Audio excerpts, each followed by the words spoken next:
സംഗീത പാരമ്പര്യമുള്ള ഒരു കുടുംബമാണോ അതോ? അതെ, എൻ്റെ മുത്തശ്ശൻ വന്നിട്ട് ശ്യാമാശാസ്ത്രികളായിരുന്നു. അച്ഛൻ വന്നിട്ട് കൈതപ്പുറം. ഒരു ദിവസം വായിച്ചുകൊണ്ടിരിക്കുമ്പോൾ ഒരുത്തം വന്ന് കീബോർഡിൻ്റെ വയറൊക്കെ കഴിച്ചിട്ടു. എൻ്റെ ചിലപ്പോൾ വായിച്ചത് ഇഷ്ടപ്പെട്ടില്ലായിരിക്കും, അല്ലെങ്കിൽ ആൾക്കാർ എൻ്റെ സംഗീതം ഇഷ്ടപ്പെട്ടിട്ടുണ്ടാവില്ലായിരിക്കും.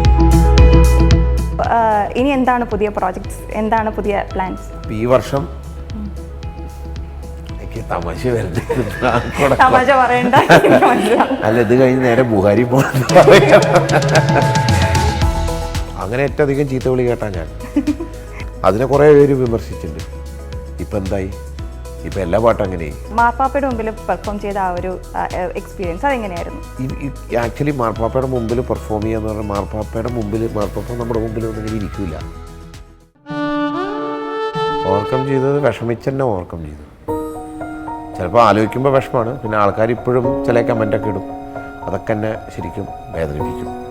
പിന്നെ എന്തും ആൾക്കാർക്ക് പറയാനുള്ള സ്വാതന്ത്ര്യമുണ്ട്. നമസ്കാരം. ഇന്ന് അമൃത ടി വിയോടൊപ്പം അതിഥിയായെത്തുന്നത് സംഗീത മാന്ത്രികൻ സ്റ്റീഫൻ ദേവസിയാണ്. ചേട്ടാ നമസ്കാരം, സ്വാഗതം. Happy new year. Happy new year. അപ്പോൾ പുതിയ വർഷമാണ്, എന്താണ് പുതിയ പ്ലാൻസ്, പുതിയ പ്രോജക്ട്സ് ഒക്കെ? നന്നായി ജീവിക്കണം ഒരാഗ്രഹമുണ്ട്. അപ്പോൾ എങ്ങനെയുണ്ടായിരുന്നു 2025? ഗംഭീരമായിരുന്നു. അതെ, എപ്പോഴും എല്ലാ ദിവസവും പ്രതീക്ഷകളാണല്ലോ നമ്മളെ നയിക്കുന്നത്. അപ്പോൾ ഓരോ പ്രതീക്ഷകൾ നമ്മളെ കൊണ്ടുപോവുക. പിന്നെ ഇടയ്ക്ക് ഓരോ അബദ്ധങ്ങൾ, പണികൾ, ഇതൊക്കെ തന്നെയാണ്. 2025 ഏറ്റവും വലിയ നേട്ടങ്ങളുണ്ടായ വർഷമാണോ? ഏറ്റവും കൂടുതൽ നേട്ടങ്ങളൊക്കെ അറിയില്ല. സംഗീതപരമായിട്ടാണോ ചോദിക്കുന്നത്? സംഗീതപരമായിട്ടായിരുന്നാലും അതെ, നേട്ടങ്ങൾ എപ്പോഴും ഇങ്ങനെ ഇടയ്ക്കിടെ ഓരോന്നൊരു യാത്രകളൊക്കെ പോകാറുണ്ട്. കുറേ പ്രോഗ്രാം ചെയ്യാൻ. നമുക്ക് എങ്ങനെ പ്രോഗ്രാം പരിപാടി എവിടെയെങ്കിലൊക്കെ ഒപ്പിക്കുക, അതൊക്കെ തന്നെയാണ് നമ്മുടെ. പക്ഷേ 2025 ഒരു സംരംഭകനായി, ഒരു ഡോക്ടർ സ്റ്റീഫൻ ദേവസിയായി, അതൊക്കെ അങ്ങനെ ഓരോന്ന് വരും. എങ്ങനെയായിരുന്നു ആ ഒരു സംരംഭത്തിലേക്ക് എത്താം? ST സ്കേപ്സിന്റെ തുടക്കം, ഷൂട്ടിംഗ് ഫ്ലോർ അല്ലേ, അതല്ലെങ്കിൽ ഒരു ഇവന്റ് സ്പേസ് എല്ലാം ഉണ്ട്. അത് അവിടെ ഒരു എല്ലാം ചെയ്യാൻ പറ്റുന്ന ഒരു സ്ഥലമാണ്. കോവിഡ് ഒരു 6 മാസം ജോലി ഇല്ലാണ്ടിരുന്നപ്പോൾ മനസ്സിലായി സംഗീതം കൊണ്ട് ജീവിക്കാൻ പറ്റില്ല എന്നുള്ള തോന്നില്ലാണ്. ആരെങ്കിലും എന്തെങ്കിലും ഒരു വയ്യാണ്ട് കിടന്നു കഴിഞ്ഞാൽ ആരും നോക്കില്ല, നമ്മൾ ശ്രദ്ധിക്കണം. അപ്പോൾ പിന്നെ വിചാരിച്ചു മ്യൂസിക് അല്ലാതെ എന്തെങ്കിലും ചെയ്യണം എന്നൊരു ആഗ്രഹം തോന്നി. പിന്നെ ഫ്രണ്ട്സൊക്കെ ആയിട്ട് ഡിസ്കസ് ചെയ്യും. അപ്പോൾ പല ഐഡിയാസ് വന്നു. അവസാനം വന്നെത്തിയത് ഇതിലാണ്. എങ്ങനെ പോകുന്നു ഇപ്പോൾ ബിസിനസ്സൊക്കെ? ബിസിനസ് എന്ന് പറഞ്ഞ് പഠിപ്പിക്കല്ലേ, നമ്മൾ ബിസിനസ്സുകാരനൊന്നല്ല. അതിങ്ങനെ ഓടുന്നുണ്ട്. അത് ഓടിക്കാൻ ഒരാളുണ്ട്, ആൾക്കാരെ ഏൽപ്പിച്ചിട്ടുണ്ട്, അവർ കൊണ്ടുപോകും. പിന്നെ നമ്മളിടയ്ക്ക് പോയി പൈസ ഇട്ടുകൊണ്ടിരിക്കണം. ഇപ്പോൾ പൈസ എടുക്കാനുള്ള സമയമായിട്ടില്ല, കുറച്ചത് സെറ്റാവും. അല്ല, മലയാള സംഗീതത്തിനെ ലോകവേദിയിൽ വത്തിക്കാനിൽ വരെ അവതരിപ്പിക്കാൻ പറ്റിയ ഒരു കാലമല്ലേ? എങ്ങനെയാണ് അതിലേക്ക് എത്തിയത്? ആ ഒരു എക്സ്പീരിയൻസ് എങ്ങനെയാണ്? വത്തിക്കാനിൽ ഞാൻ മുന്നേ പോയിട്ടുണ്ട്. വിശുദ്ധ മാർപ്പാപ്പയുടെ കൂടെ കുറേ പല മാർപ്പാപ്പന്മാരായിട്ട് നമ്മൾ പെർഫോമൻസ് ഒക്കെ നടത്തിയിട്ടുണ്ട്. പക്ഷേ ഇത് വത്തിക്കാനിൽ ആദ്യമായിട്ട് പെർഫോം ചെയ്യുന്നത്. അതിന് ഞാൻ നന്ദി പറയേണ്ടത് വിജയ് യേശുദാസിനാണ്. വിജയാണ് വിളിച്ചത്. വിജയുടെ ഒരു സിസ്റ്ററുണ്ട്, സഞ്ജന ചേച്ചിയാണ് ഓർഗനൈസ് ചെയ്തത്. അങ്ങനെ പോയി 15 മിനിറ്റ് പ്രോഗ്രാമായിരുന്നു. അതിലൊരു 5 മിനിറ്റ് നമ്മുടെ ഒരു സമയം ഉണ്ടായിരുന്നു. അപ്പോൾ ഞങ്ങൾ ഡിസ്കസ് ചെയ്തൊരു മലയാളം പാട്ട് പാടാം. അങ്ങനെ അതൊരു വലിയൊരു ദൈവാനുഗ്രഹം, അല്ല എന്താ പറയുക. പാലക്കാട് ഒറ്റപ്പാലത്ത് നിന്ന് ലോകമറിയുന്ന സംഗീതജ്ഞനായിട്ടുള്ളൊരു വളർച്ച, അത് ആ ഒരു ജേണി ഒട്ടും എളുപ്പമായിരിക്കില്ല. എങ്ങനെയാണ് ഇപ്പോൾ അതിനെ കാണുന്നത്? എവിടെ നിന്നായിരുന്നു തുടക്കം? എങ്ങനെയാണ് ഇവിടെ വരെ എത്തിയത്? നമ്മൾ ചിലതൊന്നും നമ്മുടെ കാൽക്കുലേഷനിൽ നിൽക്കില്ല. അതാണ് എൻ്റെ ജീവിതം തന്നെ. ഞാനൊക്കെ ചെറിയ അന്ന് സ്വപ്നം പോലും അധികം കാണാനുള്ള അവസ്ഥയിൽ അങ്ങനെയല്ല, അത്രയ്ക്ക് ചിന്തിക്കാൻ പോലും അറിയില്ലായിരുന്നു. പക്ഷേ ഓരോ ദിവസവും നമ്മൾ കാണുന്ന വ്യക്തികൾ, അല്ലെങ്കിൽ പുതിയ അനുഭവങ്ങൾ, ഓരോരോ ചവിട്ടുപടികൾ ചവിട്ടുമ്പോൾ അതിൻ്റെ ഒരു എക്സൈറ്റ്മെൻറ്റ്, അങ്ങനെ അന്ന് മുതലേ ചെറുപ്പം മുതലേ ഇങ്ങനെ മ്യൂസിക്കിനോടുള്ളൊരു പാഷനാണ് ഫോളോ ചെയ്ത്. ഫേമസ് ആവാനോ അല്ലെങ്കിൽ അത് വേണം ഇത് വേണം അങ്ങനെയൊന്നും ചിന്തിച്ചിട്ടുണ്ടായിരുന്നില്ല. മ്യൂസിക്കിൽ ജീവിക്കണം, സംഗീതത്തിൽ ജീവിക്കണം എന്ന് മാത്രം ആഗ്രഹിച്ചിട്ടുണ്ടായിരുന്നു. അതിങ്ങനെ ഇങ്ങനെ നേട്ടങ്ങളായി മാറി. എല്ലാം ദൈവാനുഗ്രഹം, അല്ലെങ്കിൽ ആ ശക്തിയാണ് നമ്മളെ ശരിക്കും നയിക്കുന്നത്. ഞാനങ്ങനെ വിശ്വസിക്കും എപ്പോഴും. പിന്നെ ഹാർഡ് വർക്ക് ഉണ്ട് ഒബ്വിയസ്ലി. പിന്നെ അച്ഛനമ്മയുടെയൊക്കെ സപ്പോർട്ട്, ഗുരുക്കന്മാരുടെ അനുഗ്രഹം, ഇതൊക്കെ തന്നെ. ആ വഴിയിൽ ഒരുപാട് ലെജൻസായിട്ട് ഒരുപാട് പ്രോഗ്രാംസ് ചെയ്യാൻ പറ്റിയിട്ടുണ്ട്. അവർ എങ്ങനെയാണ് ചെയ്യേണ്ട ഈ ഒരു ജേണിയിൽ സ്വാധീനിച്ചിട്ടില്ല? എന്നെ ഭയങ്കരമായിട്ട് സ്വാധീനിച്ചിട്ടുണ്ട് അവർ. ലെജൻസ് എന്ന് പറയുമ്പോൾ എൻ്റെ ഗുരുക്കന്മാരാണ്. ഹരിഹരൻ പോലുള്ള വ്യക്തികൾ, ശിവമണി, കൂടുതൽ ഇടപെട്ടിട്ടുള്ളത് ഇവരൊക്കെ തന്നെയാണ്. ശങ്കർ മഹാദേവൻ, പിന്നെ ARൻ്റെ കൂടെ കുറേ ചെയ്തിട്ടുണ്ട്. മ്യൂസിക്കലി ഒബ്വിയസ്ലി അവരാണ് നമ്മുടെ ഏറ്റവും വലിയ ഇൻഫ്ലുവൻസ്. പിന്നെ കാലം ചെയ്തു പോയ കുറേ നല്ല കലാകാരന്മാരെ നമ്മൾ ഫോളോ ചെയ്യാറുണ്ട്. പിന്നെ ഞാൻ പഠിച്ചത് പ്യുവർ ക്ലാസിക്കൽ മ്യൂസിക്കാണ്. അത് ആ ഡെപ്തിലൊക്കെ പോകുമ്പോൾ നമുക്ക് കുറേ അവരുടെ ജീവിതം എന്താണെന്നൊക്കെ നമുക്കറിയും. ഒരു പാട്ട് കമ്പോസ് ചെയ്യാനുള്ളൊരു സമയം, അന്ന് അങ്ങനത്തെ ഒരു ടെക്നോളജി ഇല്ലാത്ത സമയത്ത് അവർ എഴുതി ചെയ്യുന്നൊരു കാലഘട്ടം. അപ്പോൾ അതൊക്കെ ആലോചിക്കുമ്പോൾ നമ്മളൊന്നൊന്നുമല്ല, ഇനിയും കുറേ നേടാനുണ്ടെന്ന് തോന്നുന്നു എപ്പോഴും. പിന്നെ ഒബ്വിയസ്ലി അവരുടെ ജീവിതശൈലിയൊക്കെ നമ്മളെ എപ്പോഴും ഇൻഫ്ലുവൻസ് ചെയ്യാറുണ്ട്. ഈ ഇടയ്ക്ക് ഹരിഹരൻ്റെ പുതിയൊരു പുസ്തകത്തിൽ അദ്ദേഹത്തിനെ പറ്റിയൊരു പുസ്തകം ഇറങ്ങുന്നുണ്ട്. അപ്പോൾ എൻ്റെ അനുഭവം എഴുതുന്ന ആൾക്ക് ഞാൻ വിശദീകരിച്ചപ്പോഴാണ് എനിക്ക് എന്താണ് ഹരിഹരൻ എന്നുള്ള വ്യക്തിത്വം എനിക്ക് ചെയ്തു തന്ന കുറേ വല്ലാത്തൊരു ഇമോഷണൽ എഫക്റ്റിൽ പോയാലും എനിക്ക് ചെയ്യാൻ പറ്റി. ഞാനൊരു നല്ല ഇന്ത്യ വിട്ടത് വേറൊരു രാജ്യത്ത് പോയത് അദ്ദേഹം എന്നെ കൊണ്ടുപോയതാണ്. പിന്നെ അങ്ങനെ കുറേ നന്മകൾ ഉണ്ടായിട്ടുണ്ട്. അതുപോലെ പല വ്യക്തികൾ, ശ്രീനിവാസ് ജി, അങ്ങനെ കുറേ ആൾക്കാരെയൊക്കെ എനിക്ക് വളരെ. ആദ്യത്തെ സ്റ്റേജ് ഓർമ്മ അതിപ്പോൾ ഓർക്കാറുണ്ടോ? ആദ്യത്തെ സ്റ്റേജ് പള്ളിയിലാണ്. അത് മറക്കില്ല. ഇപ്പോൾ പറഞ്ഞല്ലോ ഈ പല സ്റ്റേജുകളിൽ പല രാജ്യങ്ങളിൽ സംഗീതത്തിന് ഭാഷയില്ലാന്ന്. അപ്പോൾ ഈ വിവിധ രാജ്യങ്ങളിൽ ലോകത്തെമ്പാടും ആ സംഗീതത്തിനെ സ്വീകരിക്കുന്ന അവിടെ നിന്ന് കിട്ടുന്ന ആ ഒരു പ്രേക്ഷകരുടെ ഒരു സ്വീകാര്യത അതൊക്കെ എങ്ങനെയാണ്? അതൊക്കെ വൺ ലെവലാണ്. ഇപ്പോൾ ബ്രസീലിലൊക്കെ പോയാൽ നമ്മൾ മലയാളം പാട്ട് പാടിയാൽ അവർ എൻജോയ് ചെയ്യും. അതൊക്കെ ഭയങ്കര എക്സ്പീരിയൻസ് ആയിരുന്നു. വേൾഡ് യൂത്ത് ഡേ എന്ന് പറഞ്ഞിട്ട് ഇവൻറ്റിന് പോയതാണ്. അവിടെ ഒരു പാട്ട് ബീറ്റ് ഇട്ടാൽ തന്നെ ഡാൻസ് കളിക്കുന്ന ആൾക്കാരാണ് അവർ. അങ്ങനത്തെ ഒരു പാഷനേറ്റ് ആയിട്ടുള്ള ആൾക്കാർ. അതൊക്കെ ശരിക്കും എൻജോയ് ചെയ്തിട്ടുണ്ട്. പിന്നെ കൂടുതൽ പുറം രാജ്യങ്ങളിൽ പോയിട്ടുള്ള മലയാളികളുടെ ഷോയ്ക്കാണ്. പക്ഷേ ഇതര ഭാഷക്കാരുടെ അടുത്തൊക്കെ നമ്മൾ പിന്നെ പല സിംഫണിക് ഓർക്കസ്ട്രയായിട്ടൊക്കെ വർക്ക് ചെയ്യുമ്പോൾ അപ്പോഴാണ് ഭാഷ ഒന്നുമല്ല എന്ന് മനസ്സിലാവുന്നത്. സംഗീതത്തിന് ഒരു ഭാഷയുള്ളൂ. എന്നാലും എന്നാലും തരംതിരിക്കാറുണ്ട്. ഇന്ത്യൻ മ്യൂസിക്കിന് ഒരു പ്രത്യേക കാറ്റഗറൈസേഷനാണ് ഉള്ളത്. അവരുടെ രീതിയിൽ ഇന്ത്യൻ മ്യൂസിക് എപ്പോഴും ഇൻ്റർനാഷണലാണ്. അത് നമ്മുടെ ചില ടൈമിങ്ങുകളും ഇൻട്രിക്കേഷൻസൊക്കെ അവർക്ക് ഭയങ്കര പാടാണ്. ആക്ച്വലി നമ്മൾ 5 എന്ന് പറഞ്ഞ താളം തക്കത്ത അത് ഭയങ്കര ബുദ്ധിമുട്ടാണ് അവർക്ക്. അവരുടെ ചില സാധനങ്ങളൊക്കെ നമ്മുടെ ചെണ്ടയുടെ ചില ബീറ്റുകളൊക്കെ ഇട്ടാൽ തന്നെ അവരിങ്ങനെ നിൽക്കും. ഞാൻ പറയണത് അവർ ചെയ്യുന്ന വേറെ രീതി. എന്നാൽ ജാസ് മ്യൂസിക് പറഞ്ഞു കഴിഞ്ഞാൽ അത് 15-ലും 14-ലൊക്കെയുള്ള താളങ്ങളുള്ള സംഗീതമുണ്ട്. അപ്പോൾ രണ്ടിനും രണ്ടിൻ്റേതായ പ്രത്യേകതകളുണ്ട്. ഇന്ത്യൻ മ്യൂസിക്കിനുണ്ട്, വെസ്റ്റേൺ മ്യൂസിക്കിനുണ്ട്. പക്ഷേ നമ്മുടെ മ്യൂസിക്കിൻ്റെ ഡെപ്ത് അപാരമാണ്. അപ്പോൾ എല്ലാം അങ്ങോട്ടും ഇങ്ങോട്ടും മ്യൂച്വൽ അഡ്മിറേഷൻ എന്ന് പറയില്ലേ, അതാണ് കാര്യം. ഇപ്പം ഈ ന്യൂ ഇയറിനുള്ള എൻ്റെ ആദ്യത്തെ ഷോ ബോംബെയിലുള്ള 2 സ്നാർക്കി പപ്പി എന്നുള്ള പറഞ്ഞിട്ടുള്ള ഒരു ബാൻഡിലാണ്. വൺ ഓഫ് ദ വേൾഡിൽ ലീഡിങ് മ്യൂസിഷ്യൻസാണ് അവർ, ലോകത്തിൽ തന്നെ. അപ്പോൾ അവരുടെ മ്യൂസിക് ഞാൻ പഠിച്ചുകൊണ്ടിരിക്കുക, എൻ്റെ മ്യൂസിക് അവർ പഠിച്ചുകൊണ്ടിരിക്കുക. അങ്ങനെ എല്ലാവരും പഠിക്കട്ടെ. അപ്പോൾ സംഗീത സംവിധാനമാണോ സ്റ്റേജാണോ ഏറ്റവും കൂടുതൽ സാറ്റിസ്ഫിക്കേഷൻ തരുന്നത്, ഏറ്റവും കൂടുതൽ ഇഷ്ടം? എന്നെ എല്ലാവരും വിളിക്കുന്നത് സ്റ്റേജ് പ്രോഗ്രാമിനാണ്. അതുകൊണ്ട് സംഗീത സംവിധാനം ഇഷ്ടമല്ല എന്ന് പറയാം. എനിക്കിഷ്ടമാണ്. ചാലഞ്ചിങ് കൂടുതലും സംഗീത സംവിധാനമാണ്. ഒരു ഡയറക്ടറുടെ ഇഷ്ടം, അല്ലെങ്കിൽ ഒരു പ്രൊഡ്യൂസറുടെ ഇഷ്ടം, ഒരു സ്ക്രിപ്റ്റ് കേൾക്കുമ്പോൾ ഉണ്ടാക്കുന്നൊരു ട്യൂണ്, അത് ചാലഞ്ചിങ് ആണ്. എന്നാൽ ഇവിടെ ഒരു 500 പേരുടെ ഓഡിയൻസിനെ അവരെ സന്തോഷിപ്പിക്കണമെന്നും ചാലഞ്ചിങ് ആണ്. എല്ലാവർക്കും പല മനസ്സായിട്ട് വന്ന്, ഇപ്പോൾ സിനിമ കാണുന്ന മാതിരി എല്ലാവരും പല സ്ട്രെസ്സിൽ വരും.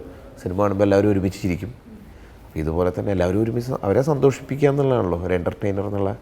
അതിപ്പോൾ ഒരു സിനിമയാണെങ്കിലും സ്റ്റേജ് പ്രോഗ്രാം ആണെങ്കിലും പലതിനും പല രീതിയിലുള്ള അളവാണ്. പക്ഷേ എനിക്ക് രണ്ടും ഇഷ്ടമാണ്. ഇത്രയും കാലമായിട്ട് ഒരു മറക്കാനാവാത്ത ഒരു സ്റ്റേജ് അനുഭവം അങ്ങനെ ഒന്നുണ്ടോ? ഒരു ദിവസം വായിച്ചുകൊണ്ടിരിക്കുമ്പോൾ ഒരുത്തം വന്ന് കീബോർഡിൻ്റെ വയറൊക്കെ കഴിച്ചിട്ടു. അതെന്തിനാ തോന്നിയ അയാൾക്ക് അങ്ങനെ. എൻ്റെ ചിലപ്പോൾ വായിച്ചത് ഇഷ്ടപ്പെട്ടില്ലായിരിക്കും, അല്ലെങ്കിൽ ആൾക്ക് എൻ്റെ സംഗീതം ഇഷ്ടപ്പെട്ടിട്ടുണ്ടാവില്ലായിരിക്കും. ഒക്കെ കഴിച്ചിട്ടു അയാളിങ്ങനെ നോക്കുക, ഞാനിങ്ങനെ നോക്കി. അടിപൊളിയാണ്. പിന്നെ ഇപ്പോൾ കയറിനെക്കാട്ടിലും മുമ്പ് 3 കീബോർഡ് യൂസ് ചെയ്തു. 3 കീബോർഡിൻ്റെ അഡാപ്റ്റർ കത്തിപ്പോയി. ജനറേറ്ററിൻ്റെ പവർ കൂടി. ഒരു കീബോർഡും ഇല്ല. പ്രോഗ്രാം തുടങ്ങുന്ന സമയത്ത് ഒന്നുമില്ല. അവസാനം എന്തൊക്കെയോ വേറെ ആരൊക്കെയോ ഒരു അഡാപ്റ്ററൊക്കെ കൊടുത്ത് ഫിക്സ് ചെയ്ത് ഒരു കീബോർഡ് വെച്ച് പ്രോഗ്രാം നടത്തി. തുടക്കം കാലം മുതൽ ഈ നമ്മുടെ ഇന്ന് വരെ നമുക്കറിയാലോ, ടെക്നോളജീസ് ഓരോ ദിവസവും മാറിക്കൊണ്ടിരിക്കും. അതുപോലെ തന്നെ ഇൻസ്ട്രുമെൻറ്റ്സ് ഒക്കെ പുതിയ കാലത്തിന് അനുസരിച്ച് മാറുന്നുണ്ടല്ലോ. അപ്പോൾ അതൊക്കെ എങ്ങനെയാണ്? അത് എളുപ്പമാണോ അതോ കുറച്ച് ബുദ്ധിമുട്ടാണോ അതുമാതിരി സിങ്ക് ആവാൻ വേണ്ടി? ബുദ്ധിമുട്ട് എന്ന് പറഞ്ഞാൽ പഠിക്കാനുള്ള എപ്പോഴും പഠിക്കും. നീ 10ാം ക്ലാസ് പഠിക്കുമ്പോൾ ബുദ്ധിമുട്ടല്ലേ, അതുപോലെ തന്നെയാണ് എല്ലാ കാര്യങ്ങളും. ഒരു പുതിയ സാധനം വരുമ്പോൾ അത് പഠിക്കണ ബുദ്ധിമുട്ടുണ്ട്. അത് കഴിയുമ്പോൾ പിന്നെ കുഴപ്പമില്ല. അപ്പോൾ ഞാനൊക്കെ ഒരു കീബോർഡ് ഫീഡിങ് കാലഘട്ടത്തിൽ വന്ന ആളാണ്. അതായത് അന്നൊക്കെ ഒരു ഓർഗനിൽ തന്നെ ഫീഡ് ചെയ്യണം, പ്രോഗ്രാമിങ് മെഷീൻ വെച്ചിട്ട്. അത് കഴിഞ്ഞിട്ട് കമ്പ്യൂട്ടറിൽ പ്രോഗ്രാം ചെയ്യുന്ന ഒരു കാലഘട്ടമായി. ആ കമ്പ്യൂട്ടറിൽ നിന്ന് കൺവേർഷൻ കുറേ സമയം എടുത്തു. കാരണം കമ്പ്യൂട്ടർ വെച്ചിട്ട് പോലും ഞാൻ കീബോർഡിലാണ് പ്രോഗ്രാം ചെയ്യുക, കമ്പ്യൂട്ടറിൽ നിന്ന് സൗണ്ട് എടുത്തിട്ട്. പിന്നെ മനസ്സിലായി കമ്പ്യൂട്ടർ ചെയ്യണതാണ് എളുപ്പം എന്ന് പറഞ്ഞ് കേട്ടപ്പോഴാണ് പിന്നെ കമ്പ്യൂട്ടറിൽ പ്രോഗ്രാം ചെയ്യാൻ തുടങ്ങി. അത് ചെയ്തപ്പോൾ അതാണ് എളുപ്പം. പക്ഷെ പഠിക്കുമ്പോൾ ഒരു ബുദ്ധിമുട്ടുണ്ടായിരുന്നു. അപ്പോൾ എപ്പോഴും അങ്ങനെയല്ല, ആ ഒരു ലെവലിലേക്ക് എത്താൻ വേണ്ടിയിട്ടുള്ളൊരു സ്ട്രെസ് ഉണ്ട്. അത് കഴിയുമ്പോൾ പിന്നെ എളുപ്പമാണ്. ഇപ്പോൾ പിന്നെ കമ്പ്യൂട്ടർ കാലഘട്ടം കഴിഞ്ഞ് മോഡലിങ്, VST, അന്നൊക്കെ സാമ്പിളർ യൂസ് ചെയ്യുന്നു. ചെണ്ടര ശബ്ദമാണ്, ചെണ്ടര സാമ്പിളായിരുന്നു. ഇപ്പോൾ അന്നൊരു മോഡ്യൂൾ ഹാർഡ്വെയർ ആയിരുന്നു. ഇപ്പോൾ എല്ലാം സോഫ്റ്റ്വെയറാണ്. അപ്പോൾ ഒന്നും വേണ്ട, എല്ലാതും കമ്പ്യൂട്ടറിൽ തന്നെ ചെയ്യാൻ പറ്റും. വയലിൻ വായിച്ച ബിറ്റ് പോലും നമുക്ക് കിട്ടും. അങ്ങനത്തെ ഫുൾ ഫിനിഷ്ഡ് വർക്ക് നമുക്ക് കിട്ടും. അപ്പോൾ അതൊക്കെ വെച്ച് നോക്കുമ്പോൾ കാലാതീർണമായിട്ട് ടെക്നോളജി ഭയങ്കര ഡെവലപ്പായി. ഇപ്പോൾ AI, ആർട്ടിഫിഷ്യൽ ഇൻ്റലിജൻസ്. അപ്പോൾ ഞാനിപ്പോൾ ഒരു ട്യൂൺ ചെയ്ത് കഴിഞ്ഞാൽ അതേ വരികൾ ഞാൻ AI-ലിട്ടിട്ട് നോക്കും, എന്നിട്ട് കമ്പയർ ചെയ്ത് നോക്കും ഞാൻ ചെയ്തതാണോ അവർ ചെയ്തതാണോ എന്ന്. ചിലപ്പോൾ ഒക്കെ നമ്മൾ കോംപ്രമൈസ് ചെയ്യേണ്ട കുറേ ഘട്ടങ്ങളുണ്ട്. ടെക്നോളജി എപ്പോഴും മാറും, അതിൻ്റെ കൂടെ പോകാൻ തന്നെ ഉള്ളൂ. അങ്ങനെ കൂടെ കൂടിയതാണോ ഗിറ്റാർ? എങ്ങനെയാണ് അത് അവതരിപ്പിച്ചത്? ഗിറ്റാർ അങ്ങനെ ആരോ എനിക്ക് മേടിച്ചെന്നാ, ഞാൻ കാശ് കൊടുത്തിട്ട് അന്ന് വാങ്ങിയിട്ടില്ല.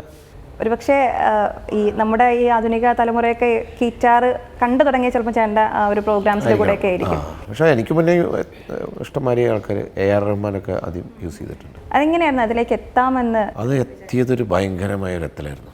ചന്ദ്രനിൽ പോയിട്ട് ഒന്നുമില്ല, കിട്ടിയത് വായിച്ചു, അത്ര തന്നെ ഉള്ളൂ.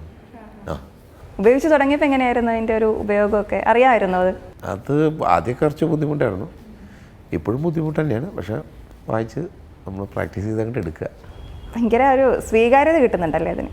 അതെ, അത് ഇൻസ്ട്രുമെൻ്റ് ഒക്കെ നടന്നിട്ടൊക്കെ വായിക്കുമ്പോൾ ആൾക്കാർക്ക് ഇഷ്ടം, അവരുടെ അടുത്ത് പോവും. അതെ, അങ്ങനെയൊക്കെ.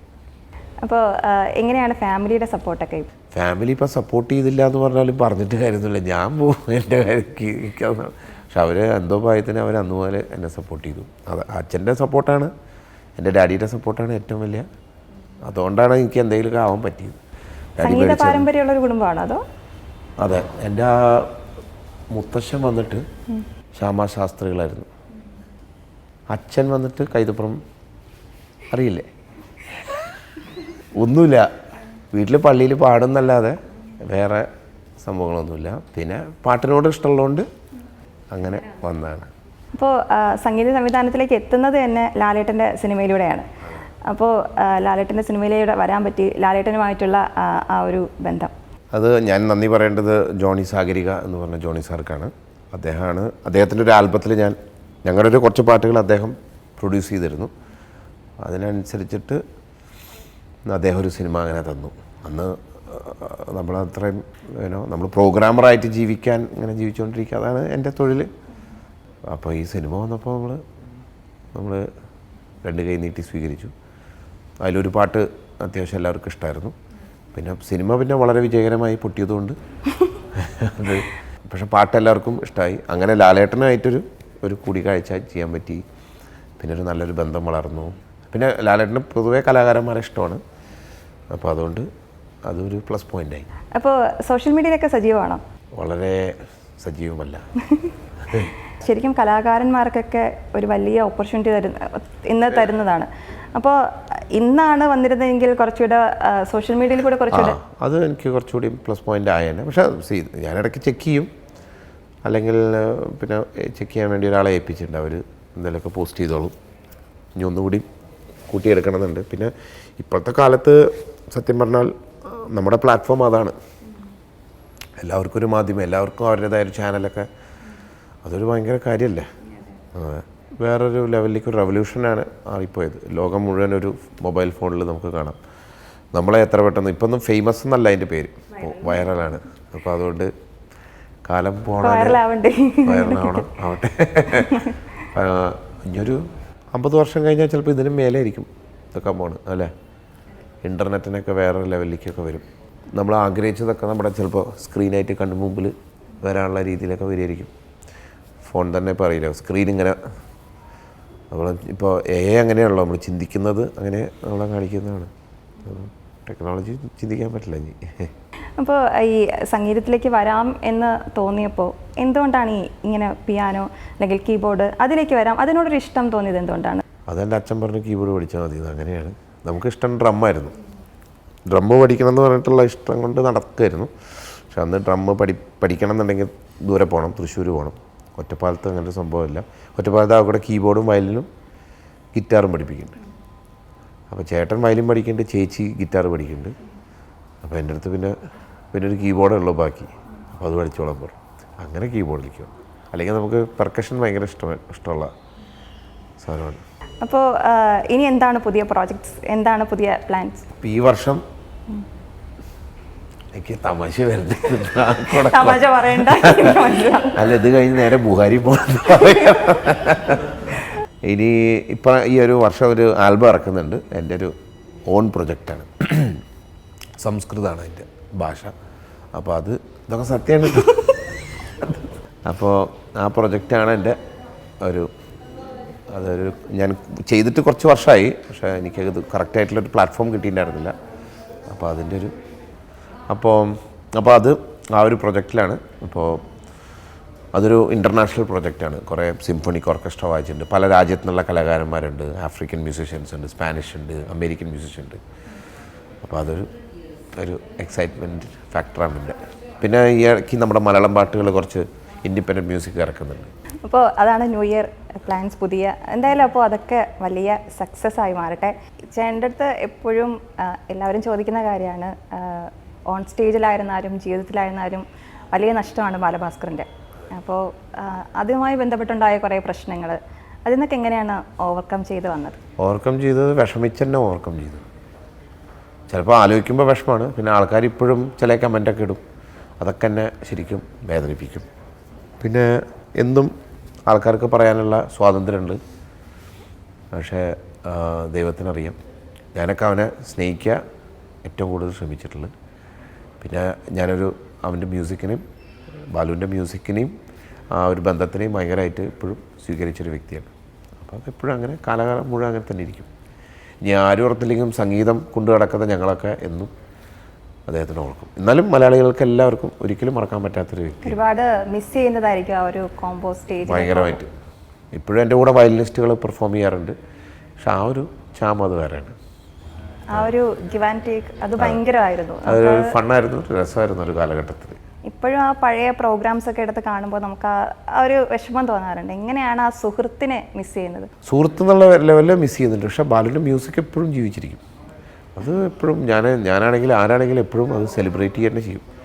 കാരണം അതൊരിക്കലും മങ്ങാൻ പാടില്ല. മങ്ങൂല്ല, കാരണം അത്രയും ഒരു ഫ്രജൈലായിട്ടുള്ള മ്യൂസിക്കാണ്. ഒരു ലെജൻഡറി കോമ്പോസിഷൻസ് ഉണ്ട്, മറക്കാൻ പറ്റാത്ത ട്യൂണുകൾ. പിന്നെ അതൊക്കെ എന്നും ജീവിച്ചിരിക്കും. പിന്നെ ആ വ്യക്തി പോയതിൻ്റെ വിഷമം എപ്പോഴും ഉണ്ടാവും. ആ ഫാമിലിയായിട്ട് പിന്നെ കോൺടാക്ട് ഇല്ല, അത് ചെയ്യാണ്ടിരിക്കുക നല്ലത്. കാരണം അതൊക്കെ പിന്നെ വേറെ കൺഫ്യൂഷനിലേക്ക് പോകും. എന്തിനാണ് പറഞ്ഞത്?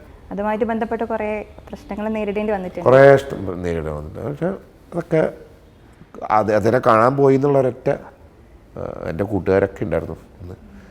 അതിൻ്റെ പേരിൽ നമ്മളൊക്കെ പിന്നെ അവരുടെ കുടുംബത്തിന് ബാലു നഷ്ടപ്പെട്ടത് തീരാ നഷ്ടമാണ്.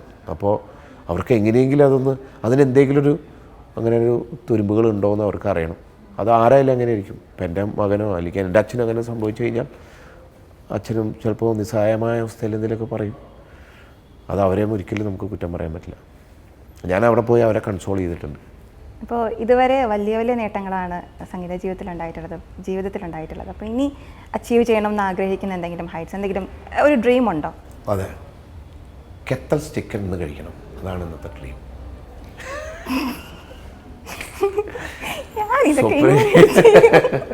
അല്ല, സ്വപ്നങ്ങൾ എല്ലാവർക്കും ഉണ്ടല്ലോ. നിനക്കുള്ള സ്വപ്നം നല്ല ഭർത്താവിനെയൊക്കെ കിട്ടണം. ഭർത്താവിനെ കിട്ടിയോ? ഓക്കെ, ഒരു 5-8 കുട്ടികൾ വേണം. ഒന്നും മതി അല്ലേ? എനിക്കൊരു 3 കുട്ടികളെ ആഗ്രഹിച്ചുകൊണ്ടിരിക്കുക.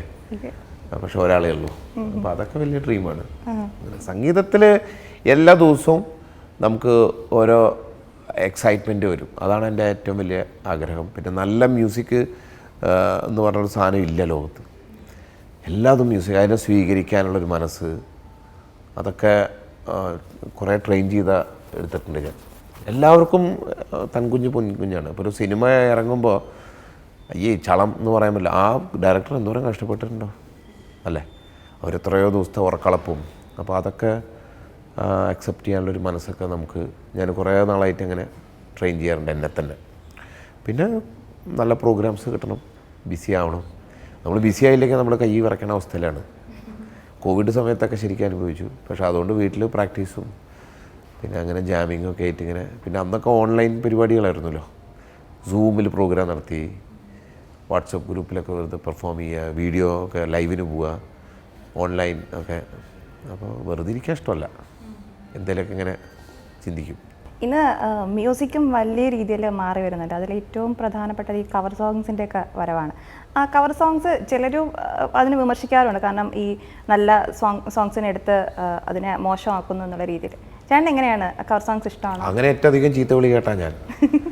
കാരണം നമ്മുടെ അമൃത ടി വിയിൽ സൂപ്പർ സ്റ്റാർ എന്ന് പറഞ്ഞ പ്രോഗ്രാമിൽ അന്ന് ഞാൻ പിയാനോ വായിക്കുമ്പോൾ അന്ന് ഒന്നും ഞാൻ BGM ഒന്നും ഒറിജിനൽ വായിക്കില്ല. നമ്മുടെ ഇഷ്ടത്തിനൊരു അൺപ്ലഗ്ഡ് മാതിരി പിയാനൊക്കെ വെച്ച് അതിനെ കുറേ പേര് വിമർശിച്ചിട്ടുണ്ട്. ഇപ്പം എന്തായി, ഇപ്പം എല്ലാ പാട്ടും അങ്ങനെയായി. ശരിക്കും ഞങ്ങളൊക്കെ അതിൻ്റെ തുടക്കക്കാരാണ്. ആ ഒരു കാറ്റഗറിയിലുള്ള മ്യൂസിഷ്യൻസൊക്കെ BGM ഒക്കെ എത്തുമ്പോൾ കുറച്ച് പിയാനോ അൺപ്ലഗ്ഡ് മാതിരി അങ്ങനെ കുറേ വീഡിയോസ് ഞാൻ ചെയ്തിട്ടുണ്ട്. അപ്പോൾ അന്നൊക്കെ എന്നെ എപ്പോഴും ആൾക്കാർ വഴക്ക് പറയും. ശരിക്കും പുതിയ തലമുറയ്ക്ക് ആ പഴയ പാട്ടുകളൊന്ന് ഓർത്തെടുക്കാനും അവർക്ക് അതൊന്ന് ആസ്വദിക്കാനും ഒക്കെ അത് നല്ലതല്ലേ? ഓരോ കാലഘട്ടത്തിൽ അങ്ങനെയാണ്, ഓരോ ചേഞ്ചസ് വരുമ്പോൾ സ്വീകരിച്ചാൽ പറ്റും. ഇപ്പോൾ ആക്ച്വലി ഇപ്പോൾ അതും കഴിഞ്ഞൊരു കാലഘട്ടം, ഇപ്പോൾ റാപ്പിൻ്റെ കാലഘട്ടത്തിൽ എനിക്ക് റാപ്പ് ഇഷ്ടമല്ല എന്ന് പറഞ്ഞിട്ട് ഒരു കാര്യമില്ല. ഞാനതിനെ അഡാപ്റ്റ് ചെയ്തു. ആക്ച്വലി ട്യൂണുകളില്ലാതെ വരികൾ മാത്രം പറയുന്ന ഒരു സാധനം അത് നമ്മൾ അഡാപ്റ്റ് ചെയ്യണം ആക്ച്വലി. അപ്പോൾ സ്വീകരിക്കാനുള്ള മനസ്സാണ് എപ്പോഴും വേണ്ടത്. അത് കാരണം നാളെ അടുത്തൊരു തലമുറ എന്ത് ടൈപ്പ് മ്യൂസിക്കൊക്കെ കേൾക്കണമെന്ന് നമുക്കറിയില്ല. വേറൊരു ഇതായിരിക്കും കേൾക്കുക. അപ്പോൾ അതിനെ തിരിച്ചറിയാനും അത് സ്വീകരിക്കാനുള്ളൊരു മനസ്സ് വേണം. സ്റ്റേജിൽ എന്തെങ്കിലും ചലഞ്ചസ് അങ്ങനെ ഫേസ് ചെയ്തിട്ടുണ്ടോ? ഇഷ്ടംമാതിരി. അല്ല, അങ്ങനെ എന്നെ ചീത്ത വിളിക്കാനൊന്നും വന്നിട്ടില്ല. അവർക്ക് മ്യൂസിക് എന്തായാലും മ്യൂസിക്കിനൊരു പ്യൂരിറ്റി ഉണ്ട്. അത് നമ്മൾ കൊടുത്തു കഴിഞ്ഞാൽ പിന്നെ അവർക്ക് ഇഷ്ടമുള്ള പാട്ട് പാടിയില്ല, അവരാഗ്രഹിച്ച പാട്ട് പാടിയില്ല എന്നൊക്കെ പറഞ്ഞിട്ട് ചിലപ്പോൾ അവരൊന്നും പറയും. അതും കുറവാണ്. പിന്നെ ഞാൻ കൂടുതൽ ഫ്യൂഷൻ മ്യൂസിക്കാണ് ഫോക്കസ് ചെയ്യുക. അത് വായിക്കുമ്പോൾ തന്നെ എല്ലാവരും മിണ്ടാണ്ടിരുന്നുള്ളൂ, കാരണം ഒന്നും മനസ്സിലാവില്ലല്ലോ. ഓക്കെ, അപ്പോൾ മാർപ്പാപ്പയുടെ മുമ്പിൽ പെർഫോം ചെയ്ത ആ ഒരു എക്സ്പീരിയൻസ് അതെങ്ങനെയായിരുന്നു? ആക്ച്വലി മാർപ്പാപ്പയുടെ മുമ്പിൽ പെർഫോം ചെയ്യുക എന്ന് പറഞ്ഞാൽ മാർപ്പാപ്പ നമ്മുടെ മുമ്പിൽ ഒന്നും ഇങ്ങനെ ഇരിക്കില്ല. അങ്ങനെയാണ്, അവരുടെ പ്രസൻസ് ആണെന്ന് അവർ പറയും. അപ്പോൾ ഇപ്പോൾ ഞാനും വിജയ് അന്ന് പെർഫോം ചെയ്യുമ്പോൾ മാർപ്പാപ്പയുടെ പ്രോഗ്രാമാണ്. ഞങ്ങൾ പെർഫോം ചെയ്ത് ഒരു 15 മിനിറ്റ് കഴിയുമ്പോഴാണ് അദ്ദേഹം വരിക. ചിലപ്പോൾ അദ്ദേഹം പുറകിലിരുന്ന് വാച്ച് ഉണ്ടാവാമല്ല, അതറിയില്ല. അദ്ദേഹം എല്ലാ പരിപാടികൾ കഴിഞ്ഞാലാണ് അദ്ദേഹം വന്ന് സംസാരിക്കുന്നത്. അപ്പോൾ മാർപ്പാപ്പയുടെ പ്രസൻസാണത്. അല്ലാതെ മാർപ്പാപ്പ നീ വായിക്കി എന്ന് പറഞ്ഞിട്ട് അങ്ങനെ ഇരിക്കില്ല അവർ. ചിലപ്പോൾ ഇരിക്കാം, ചിലവരിരിക്കില്ല. ഇപ്പോൾ ഞങ്ങനെ മുമ്പിൽ വായിക്കാൻ, അദ്ദേഹം മുമ്പിൽ വന്നിരുന്ന് വായിക്കുക എന്ന് പറയും. ഞാൻ ദലൈലാമയുടെ മുമ്പിൽ വായിച്ച ഒരു എക്സ്പീരിയൻസ് ഉണ്ടായിരുന്നു. അന്നൊക്കെ ഇപ്പോൾ അതൊരിക്കലും മറക്കില്ല. അദ്ദേഹം ഒരു വേൾഡ് ലീഡറാണ്, ഒരു സ്പിരിച്വൽ. എത്രയോ ലക്ഷങ്ങൾ അദ്ദേഹത്തെ ഫോളോ ചെയ്യുന്നുണ്ട്. അദ്ദേഹത്തെ മാത്രമല്ല, ആ ഒരു ബുദ്ധമതം ഫോളോ ചെയ്യുന്നവരുണ്ട്. അപ്പോൾ അന്നത് എനിക്ക് ഭയങ്കര സന്തോഷമുള്ളത്. അന്ന് എൻ്റെ കൂടെ വായിച്ച ചെല്ലോ ശേഖർ എന്ന് പറഞ്ഞ റഹ്മാൻ്റെ കൂടെയൊക്കെ, റഹ്മാൻ സാറിൻ്റെ കൂടെ പെർഫോം ചെയ്യുന്നതാണ്. ശേഖരണ്ണൻ ഈ ബുദ്ധമതം ഭയങ്കരമായിട്ട് ഫോളോ ചെയ്ത അന്ന് അദ്ദേഹം എന്നെ അടുത്ത് ഭയങ്കര കെട്ടിപ്പിടിച്ച് എനിക്ക് ഇങ്ങനത്തെ അനുഭവം, ഞാൻ ഫോട്ടോ ഒക്കെ എടുത്തു. അപ്പോൾ ആക്ച്വലി അതൊരു സ്പെഷ്യൽ പ്രോഗ്രാമാണ്. എൻ്റെ കല്യാണത്തിൻ്റെ പിറ്റേ ദിവസമായിരുന്നു. അപ്പോൾ എവിടെയാണ് ഫാമിലിയൊക്കെ? ഫാമിലി ഇപ്പോൾ തൃശ്ശൂരാണ്. ഞങ്ങൾ ബോംബെ സെറ്റിൽഡ് ആയിരുന്നു, പിന്നെ ഇപ്പോൾ തൃശ്ശൂർ നിൽക്കണം. അപ്പോൾ ചേട്ടാ മാതാ അമൃതാനന്ദമയി ദേവി കാണാൻ പോയൊരു അനുഭവം? 2-3 പ്രാവശ്യം ഞാൻ കാണാൻ പോയിട്ടുണ്ട്. ഞാൻ സൂപ്പർ സ്റ്റാർ എന്ന് പറഞ്ഞൊരു പ്രോഗ്രാം അന്ന് വായിച്ചിട്ടുണ്ടായിരുന്നു. ആ സമയത്ത് അത് ഒരു ഹിറ്റായി നിൽക്കുന്ന സമയത്ത് ഞങ്ങളെല്ലാവരും കൂടെ അവിടെ പെർഫോം ചെയ്തു. അന്ന് അമ്മ ഒരു ഗിഫ്റ്റൊക്കെ തന്നായിരുന്നു. അത് കഴിഞ്ഞ് പിന്നെ ഞാനും ബാലഭാസ്കറും കൂടെ ഒരു ഷോ ഒരുമിച്ച് വായിച്ചായിരുന്നു.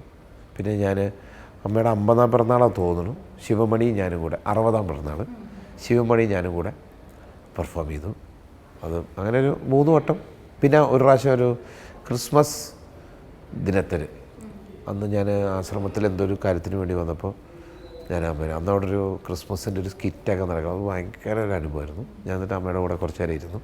ഈ ശിവമണി സാറിൻ്റെ കാര്യം പറഞ്ഞപ്പോൾ അദ്ദേഹമായിട്ടുള്ള ഒരു കെമിസ്ട്രി അതെങ്ങനെയാണ്? അതൊരു വർഷങ്ങളായിട്ടുള്ള എൻ്റെ ഒരു 24-ാമത്തെ വയസ്സ് മുതൽ ഉള്ള ഒരു ബന്ധമാണ്.